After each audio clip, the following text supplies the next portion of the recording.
গুৱাহাটীৰ ৩১,০০০ মহিলাৰ মাজত আমি মহিলা উদ্যমিতা অভিযানৰ পুঁজি বিতৰণ কৰিলোঁ।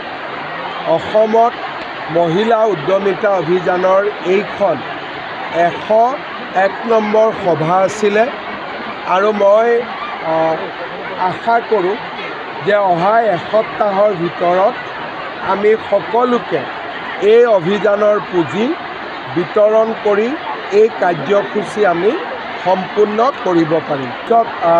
মই অসমৰ মুখ্যমন্ত্ৰী হৈ আছোঁ। মোৰ লক্ষ্য হৈছে অসমৰ বাবে কাম কৰা আৰু অসমখনক আগুৱাই লৈ যোৱা।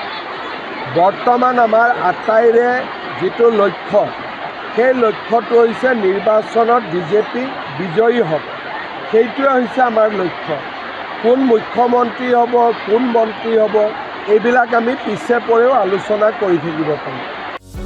যিকোনো খবৰৰ বাবে যোগাযোগ কৰক আমাৰ এই নম্বৰত 9181 307 2221।